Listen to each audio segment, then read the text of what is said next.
में 150 सीटें कैसे जीतेगी कांग्रेस? कर्नाटक की तरह मालवा में राहुल की भारत जोड़ो यात्रा से उम्मीद।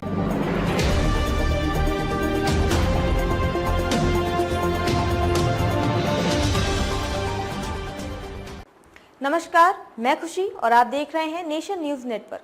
आइए नजर डालते हैं आज की बड़ी खबर पर। कमलनाथ कमीशन 66 पर फोकस। मध्य प्रदेश में विधानसभा चुनाव से पहले राहुल ने बड़ा दावा किया है। उन्होंने कहा है कि कांग्रेस एमपी में 150 सीटें जीतेगी। इस दावे पर कांग्रेस के प्रदेश अध्यक्ष कमलनाथ ने भी सहमति जताई है।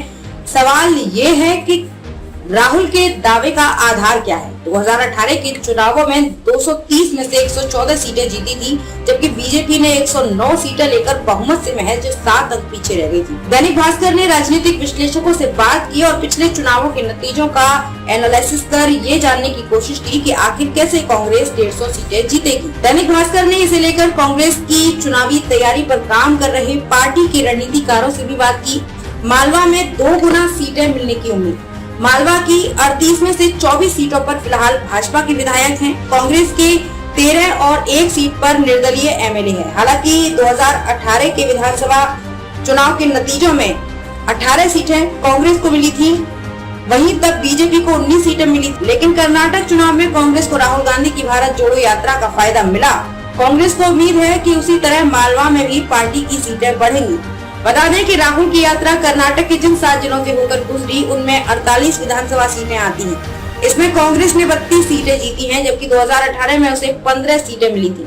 इस गणित के हिसाब से देखें तो भारत जोड़ो यात्रा मध्य प्रदेश के जिन 6 जिलों से होकर गुजरी, वहां 30 सीटें हैं। उसमें से कांग्रेस ने 2018 में 15 और बीजेपी ने 12 सीटों पर कब्जा किया था।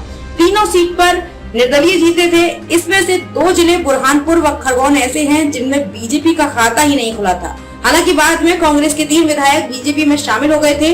कांग्रेस को उम्मीद है कि मालवा में पिछले चुनाव की तुलना में 2 गुना सीटें मिलेंगी। क्या ग्वालियर चंबल में सिंधिया की बगावत से नाराजगी का फायदा मिलेगा?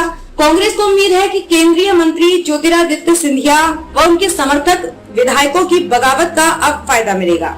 कांग्रेस ने 2018 में इस अंचल की 31 सीटों में से 24 सीटें जीती थी, जबकि 1 सीट बीएसपी को मिली थी। कांग्रेस नेताओं का मानना है कि सिंधिया व उनके समर्थकों की बगावत वाले इलाके में नाराजगी है, क्योंकि जनता ने कांग्रेस को वोट दिया था। हालांकि उपचुनाव के बाद ये तस्वीर बदल गई है। महाकौशल 2018 फिर से दोहराने की उम्मीद। कांग्रेस को उम्मीद है कि जिस तरह 2018 में महाकौशल की 38 में से 24 सीटें जीती थी, अब ये आंकड़ा बढ़ेगा। इसकी वजह ये मानी जा रही है कि आदिवासी वोटर्स बीजेपी के प्रभाव में नहीं आया है। इस इलाके के 8 में से 5 जिले आदिवासी बाहुल्य है, जहां कांग्रेस का प्रभाव है। यही वजह है कि कांग्रेस चुनाव अभियान की शुरुआत महाकौशल से कर रही है।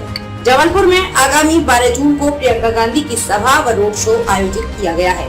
खबरों में अब तक के लिए बस इतना ही। फिर होगी आपसे मुलाकात ऐसी ही एक बड़ी खबर के साथ। तब तक के लिए नमस्कार और बने रहिए नेशन न्यूज नेटवर्क पर।